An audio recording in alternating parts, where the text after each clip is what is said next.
প্রিয় ষষ্ঠ শ্রেণীর ছাত্রছাত্রীরা 2025 সালে যারা যারা ভূগোলে পরীক্ষা দেবে সংস্থা প্রশ্নপত্রে 2024 সালে প্রশ্নপত্রটা কেমন এসেছিল তোমরা সেখান থেকে দেখে নাও এবং এখান থেকে প্রশ্নপত্রগুলো সমাধান করো। এই টাইপেরই প্রশ্নপত্র থাকবে এবং এখান থেকে অনেক হুবহু একই প্রশ্নপত্র থাকতে পারে। তো দেখো 2024 সালে ভূগোলে প্রশ্নপত্র কেমন ছিল। 15 নম্বরের পরীক্ষা 30 মিনিট সময়।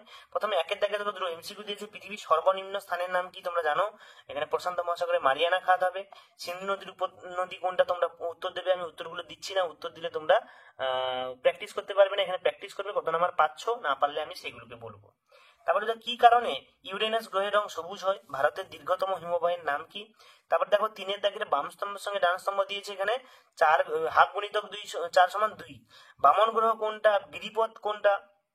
দাক্ষিণাত্য মালভূমি, উচ্চতম শৃঙ্গ এবং মাধ্যাকর্ষণ শক্তি এখানে কি হবে, কি আবিষ্কার করে? এবারে দেখো 4 দাগে একটা ছক পূরণ, যেখানে উপর নিচে দিয়েছে এবং পাশাপাশি।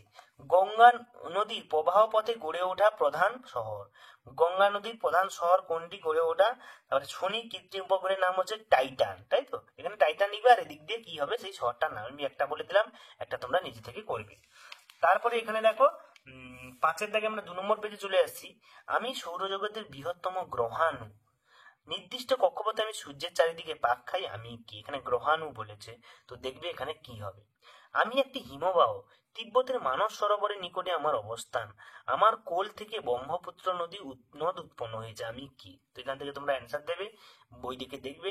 তারপরে 2-এর দাগে দেখো সংক্ষিপ্ত প্রশ্নপত্র 2 নম্বরের একটা করতে বলেছে।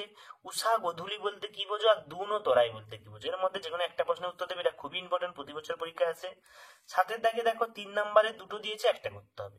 ভারতের উপদ্বীপীয় মালভূমি অঞ্চলের অবস্থান, ভূপ্রকৃতি বৈশিষ্ট্য লেখো এবং গ্রহের বৈশিষ্ট্য লেখো এবং চান্দ্রমাস কাকে বলে। এই প্রশ্নগুলোই তোমাদের দেওয়া হয়েছে, তো এগুলো ভালো করে প্র্যাকটিস করো। এখান থেকে অনেক প্রশ্ন তোমরা কমন পাবে এবং 2025 সালেরও প্রশ্নপত্র আমি একের পর এক নিয়ে আসছি। তোমরা চ্যানেলের সঙ্গে জুড়ে থাকো, অবশ্যই সেগুলো দেখতে পাবে। সকলকে ধন্যবাদ, দেখা হচ্ছে পরের ভিডিওতে। পরের প্রশ্নপত্র নিয়ে আলোচনা করা হবে।